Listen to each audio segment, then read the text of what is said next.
Okay, the next one we're going to talk about, next personal finance behavior is giving. Again, we've talked about, Melody and I have talked about this. Giving can feel like a very insensitive or uncomfortable topic to bring up, particularly if you service in a low socioeconomic community or setting or area. It can feel almost insensitive sometimes to Hmm. bring up giving if you know you have students, experiencing housing or food insecurity. However, we also want to really recognize that giving it's built into the fabric of our society. Giving, receiving, sharing, and helping. And all of these has such amazing social emotional benefits, and they increase so much social awareness and social engagement. So it's really, we felt it was valid and important to include it as a personal finance behavior. And you will notice this one branches out into those social standards as well. Obviously, there's a ton of self-management that comes with giving behavior. Anytime you're doing decision making, it's self-management. But in this case, we thought recognizing that people give differently or have different expectations of giving, and that giving can be done with a group if you want to increase impact, and that no matter what you do, you're making a difference if you are giving in some way or contributing to your community. And I'm going to clarify that by saying we can talk about time, money, attention, or acts of service. All of these are great like ways for kids to explore the Hmm. concept of giving. All of them have great social emotional outcomes. And I think the thing I would really love to see educators hold some space for and just recognize, or maybe just have this conversation, is that giving is hard for a lot of kids. Again, it's one of those things like, you give, that's the expectation, but it Hmm. doesn't always make us feel good, especially as children. And that could be affected by, your siblings, your family, the home environment you grew up in.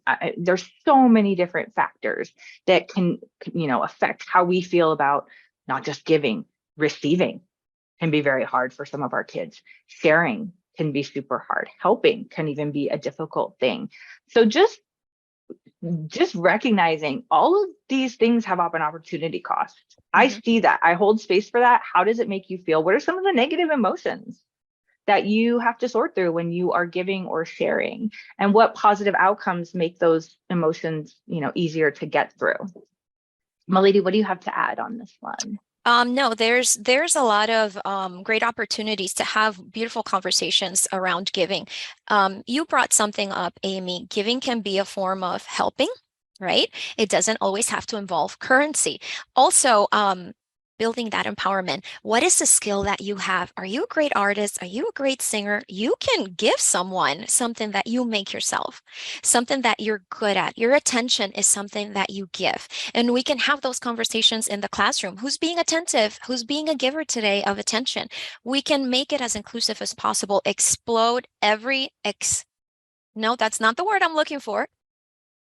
Exploit every opportunity, use every opportunity. I'm going to go crazy with the synonyms, to promote giving in all the different aspects and components of it. I also want to take a moment to acknowledge that different cultures have different attitudes towards giving. It's almost like a given that you're going to give, especially for people and families who are newcomers to the country. They're always giving money to help relatives, help their communities. That's something that some students may be completely familiar with. It is something that they do all the time. They may not even be aware that they're doing something like that.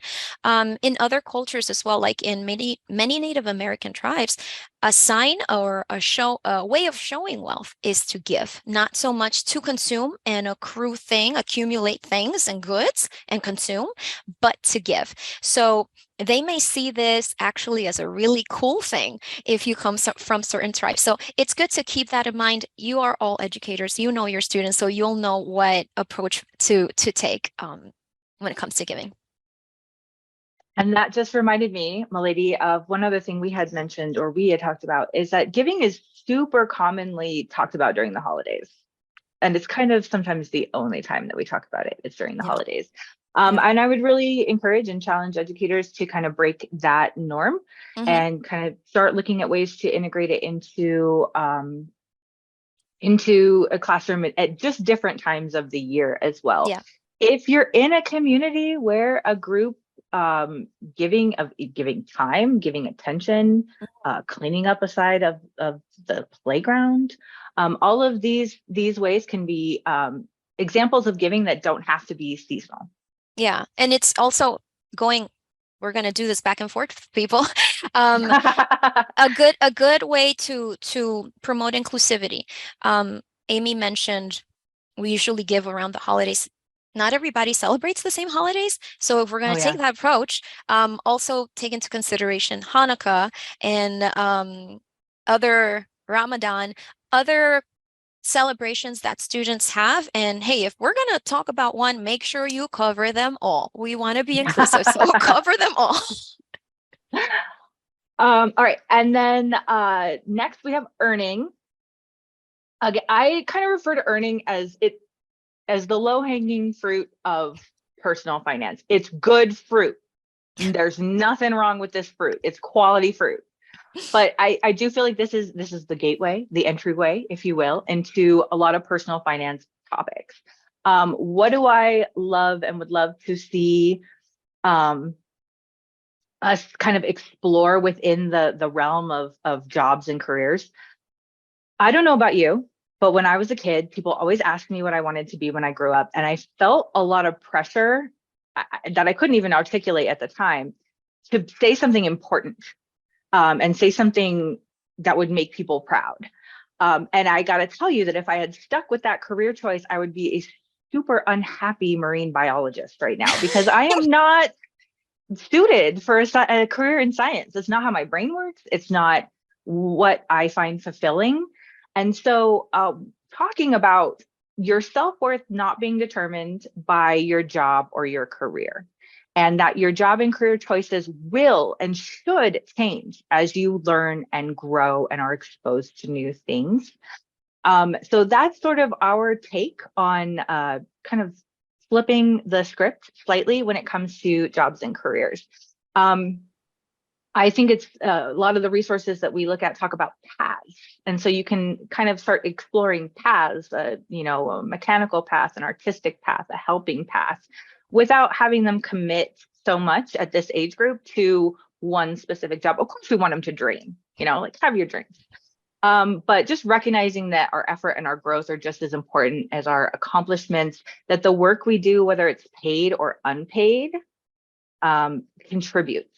Okay. And that, of course, is going to connect to homes where kids get allowance for doing household chores and homes where students are just expected to contribute Yeah. To the house with chores. So either one, we're contributing to our home, we're contributing to our family and making, but not all jobs are paid and they are Yeah. still relevant in especially to children.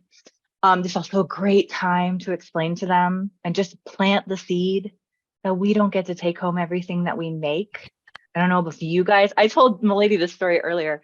I got my first paycheck and my parents love to tell the story how I came home and I was like, who is FICA and why are they taking all of my money? If we can just plant these seeds for kids, we're giving them that foundational knowledge to start building on later. So when they go into high school and they're taking that, one personal finance class that may be required, they have some background knowledge to build off. It's not the first time they're hearing some of these concepts. Yeah, Miss and Milady? one of the things that I wanted to mention quickly, I keep going back to time is the great equalizer. That could be a reward system. You can earn time, extra time in the playground, extra time to do the activity that you prefer, whatever that may be. Also, I want to bring up the fact that you can earn something other than currency. I just mentioned that with time, but you can also earn a person's trust. And I think that kind of goes a little bit into what we are going to be talking about next. But